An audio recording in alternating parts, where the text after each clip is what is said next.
સુરતમાં સ્થાનિક સ્વરાજ્યની ચૂંટણીનો માહોલ જામ્યો છે। અહીં આમ આદમી પાર્ટીના ઉમેદવારે ઉમેદવારી નોંધાવી છે।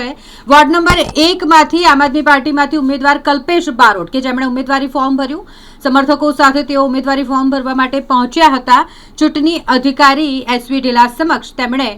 ઉમેદવારી નોંધાવી। હાલ સ્થાનિક સ્વરાજ્યની ચૂંટણીનો માહોલ ચાલી રહ્યો છે ત્યારે આમ આદમી પાર્ટી દ્વારા મને વોર્ડ નંબર 1 કોસાડ છાપરાપાડા વરિયાવ જહાંગીરપુરમાંથી ટિકિટ આપવામાં આવી છે અને જે રીતે આમ આદમી પાર્ટીએ સમગ્ર સુરત શહેરમાં જે રીતે ઉમેદવાર ડિક્લેર કર્યા છે,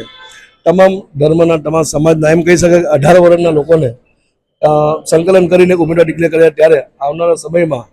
સુરત મહાનગરપાલિકામાં આમ આદમી પાર્ટીનો બોર્ડ બનશે અને મેયર પણ આમ આદમી પાર્ટીનો રહેશે।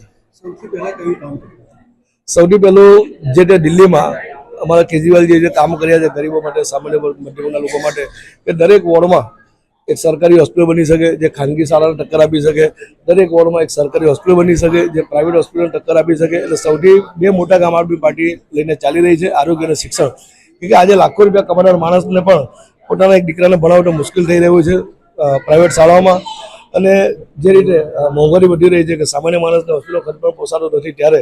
આમ આદમી પાર્ટી સમગ્ર સુરત શહેરને પણ સમગ્ર ગુજરાતમાં એક નિયમ લઈને ચાલી કે જ્યાં પણ આમ આદમી પાર્ટીની બોર્ડ બનશે અથવા જ્યાં પણ સારો માલ હશે ત્યાં દરેક વોર્ડમાં એક સરકારી શાળા અને એક પ્રાઇવેટ